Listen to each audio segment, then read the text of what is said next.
Hello friends, welcome to so happy. வாங்க, இன்னைக்கு என்ன வீடியோவில் பார்க்க போறோம்னா, மீன் வறுவல் செய்ய போறோம். அதுக்கு என்னென்ன மசாலா போடலாம், உதிராம மசாலா எண்ணெயில் உதிராம வரும். வாங்க எப்படி செய்யறதுன்னு பார்க்கலாம். அதுக்கு இந்த மாதிரி ஒரு பவுல் எடுத்துக்கோங்க.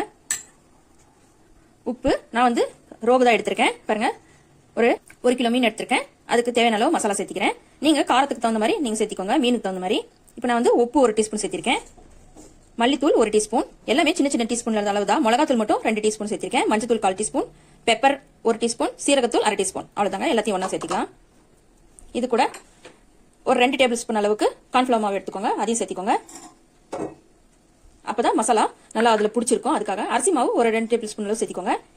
நல்லா பொறுன்னு மீன் நல்லா சுவையாகவும் இருக்கும்.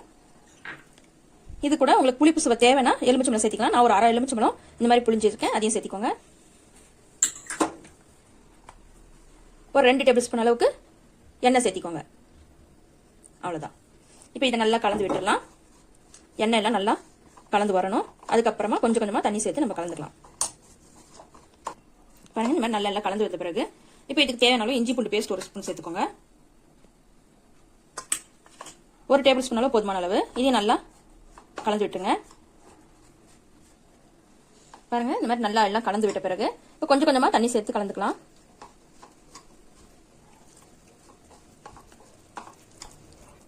பாருங்க, இந்த அளவுக்கு திக்னஸா இருக்கணும். ரொம்ப தண்ணி ஊற்றி சேர்த்துக்கூடாது. அவ்வளவுதான். இப்போ நம்ம மீன்ல சேர்த்திக்கலாம்.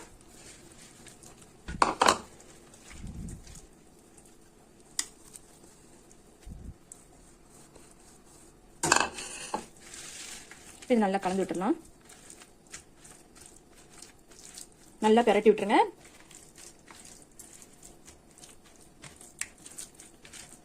பாருங்க, இந்த மாதிரி மசாலா நல்லா பெரட்டி விட்ட பிறகு இதை குறைஞ்சது 1 மணி நேரம் இல்ல 1/2 மணி நேரம் நல்லா ஊர்னாதான் அந்த மசாலாவுடைய காரம் எல்லாம் மீன்ல இறங்கும். இதை நீங்க ஃப்ரிட்ஜ்ல வைக்கலாம், ஃப்ரீசர்ல இல்லாம கீழே வச்சிடலாம், இல்லனா வெளியே கூட வச்சு ஒரு தட்டு போட்டு மூடி வச்சிருங்க. 1/2 மணி நேரம் கழிச்சு பாக்கலாங்க. வாங்க பாருங்க, 1/2 மணி நேரம் ஆயிடுச்சு. 1/2 மணி நேரமா நல்லா ஊறி இருக்கு. இப்ப இதை பொரிக்கலாம். வாங்க, ஒரு வானில நான் எண்ணெய் தேவை நல்லா ஊத்தி வச்சிருக்கேன். கடலை எண்ணெய் சேர்த்திருக்கேன். பாருங்க, நல்லா எண்ணெய் சூடு ஏறிடுச்சு. இப்ப மீனை ஒவ்வொரு நீங்க இந்த வானிலைக்கு தகுந்த மாதிரி 1 பீஸ் 2 பீஸ் மாதிரி போட்டுக்கலாம். நான் இதுல 2 தான் வரும். அடுப்பை மீடியம் ஃபிளேம்ல வச்சுட்டு போடுங்க.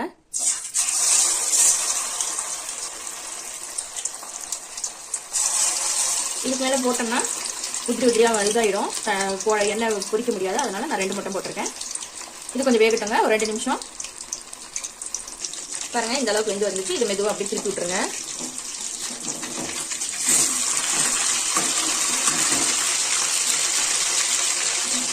இது ஒரு 2 நிமிஷம் வேகட்டுங்க.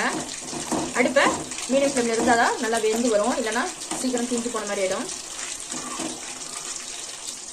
அவ்வளவுதாங்க, வெந்துருச்சு. இது ஒரு பிளேட் எடுத்துக்கலாம்.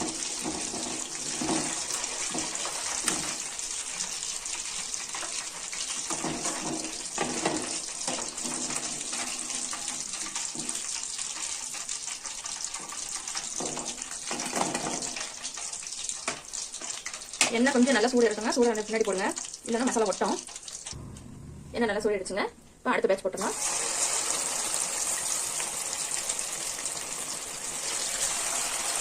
இது ஒரு 2 நிமிஷம் வேகட்டுங்க. வாங்க, திருப்பி விட்டுறலாம். இப்போ